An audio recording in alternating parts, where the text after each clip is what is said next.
Shalom uvracha, everyone. This is Rabbi Cantor Steve, Texon of the Cuban Hebrew congregation, Temple Beth Shmuel of Miami Beach. This coming Shabbat will be Shabbat Yom Tov, where Shabbat and the holiday of Shavuot coincide. The first day of Shavuot is Friday, Erev Shabbat, the 6th of Sivan, and the following day, Shabbat, the 7th of Sivan. We have been counting for 50 days until the holiday of Shavuot in great anticipation of the celebration of the giving of the Torah, the giving of the law. We celebrate our journey from Egypt to Sinai, and then years and years later, the pilgrimage to the holy temples in Jerusalem, carrying the first fruits, the bikurim and the wheat offerings, to the Beit HaMikdash.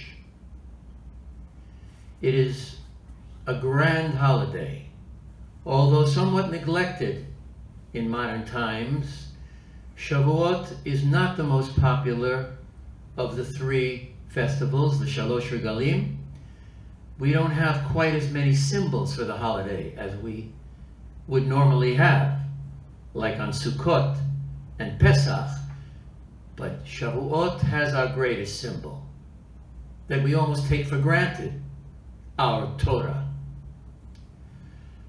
And on Shavuot, we read the book of Ruth, a relatively simple story with profound meaning and interpretation. I'll get to that in a moment. But on the Shabbat approaching, May 30th, 7 of Sivan, we are looking forward with great anticipation to reopening the synagogue for physical attendance at services under the new guidelines, with all the precautions of social distancing and sanitation and respect for each other. We'll be wearing masks. The mask has become a sign of respect. We even have instituted a blessing for the mask. Shomer Nefashot. God who safeguards other souls. By wearing the mask, we do not want to infect others. Respect, kindness. So we're looking forward to this very much after this 2.5-month hiatus of isolation and distance from the house of worship, the house of God. People are craving community, warmth, energy from each other. We want to hug, we want to embrace. The very things that the synagogue offers, we have had to put aside and undercut in order to stay healthy and to stay safe. But this is the first step. This coming Shabbat Yom Tov, of coming together. We will have a limited capacity of 10 people. And the aliyot that we will give, the honors to the Torah, will be prearranged, and the blessings will be recited from their seats, and so on. We will not have physical contact. We will also be saying Hallel in honor of Shavuot, and we will conclude with Yizkor service, as we conclude every festival and high holidays, with Yizkor, remembering our deceased loved ones. As a matter of fact, this week, just yesterday, As I'm pre-recording this, just yesterday we observed Memorial Day, remembering the fallen servicemen of the United States, and a month prior to that we remember the fallen IDF, the Israel Defense Forces, on Yom HaZikaron in Israel, and world over, but the fallen forces of the Israeli armed forces. I want to briefly talk about the book of Ruth, which is so essential to Shavuot and linked to Shavuot. And why is it read on Shavuot, and what is the significance?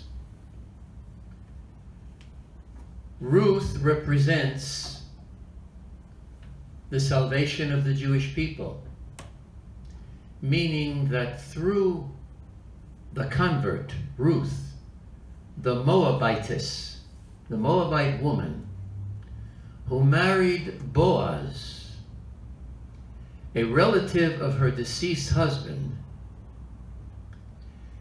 she, with Boaz, had a child, and through that child came King David, the first king of Israel.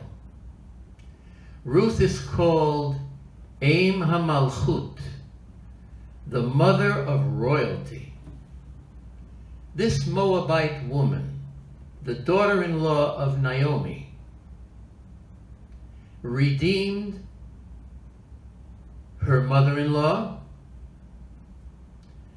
and in turn, she was redeemed by Boaz, the relative of her deceased husband, Machlon. It's a beautiful love story. And the continuity of the Jewish people is again attributed to Ruth. Kindness is the overriding factor in Ruth, and loyalty and devotion. Ruth was the most devoted daughter-in-law to Naomi. And when Boaz found her gleaning wheat in the fields, she already had that reputation. They didn't fall in love at first sight. And actually, Naomi facilitated their meeting and their courtship. But Ruth was insistent, and Boaz began to fall in love, and they married. And through their marriage came the first king of Israel, the Malchut of Israel. So every act of kindness in Judaism is rewarded. Midah keneged midah. Ruth's kindness to her mother-in-law was rewarded by Boaz's kindness. And not only did he marry her, he redeemed the family property, the wheat fields in Bethlehem, because they had returned all of them from Moab to Bethlehem. And Boaz was a wealthy landowner and a judge at the time. This whole story took place in the time of the Shoftim, about 1200 BC.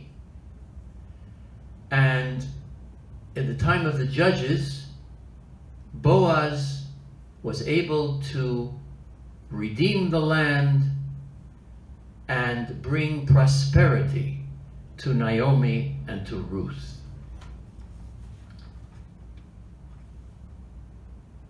Ruth, as I said, was the Ima Shel Malchut, and every act of kindness is rewarded in Judaism. So we link the book of Ruth, the story of Ruth, to the holiday of Shavuot, which celebrates the giving of the Torah in which there are 613 mitzvot.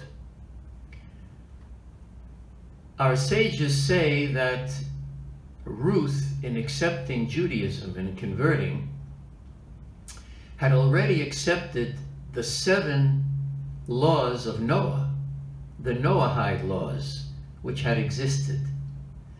But she accepted the remaining 606 mitzvot, which make up the Taryag, the 613 mitzvot,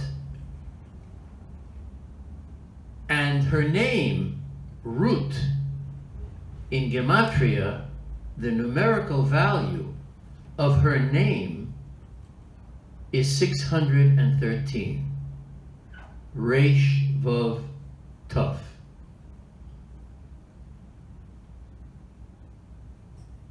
Her good deeds, in a nutshell, have brought about Mashiach. And Mashiach is destined to come through the Davidic dynasty. We are looking also for a redemption now and a salvation from this plague, this nega, this magefa that we have been going through for almost 3 months. There is a light at the end of the tunnel, but we have to be extremely cautious that we don't relapse. But as our ancestor had faith in proceeding into unknown territory, whether it was Ruth and Naomi, or going back to Avraham Avinu, who was also a convert. Abraham, the father of our people, was a convert to Judaism. He was born to Terach, an idol worshiper. And the sages have almost compared Ruth to Abraham, our father, in her determination to move forward against all odds and to have the greatest faith that we've ever seen. Look at the faith of Abraham in the Akedah, when he was commanded to sacrifice his own son, when God tested him, but God did not let it happen. God saved Isaac. God saved the Jewish people.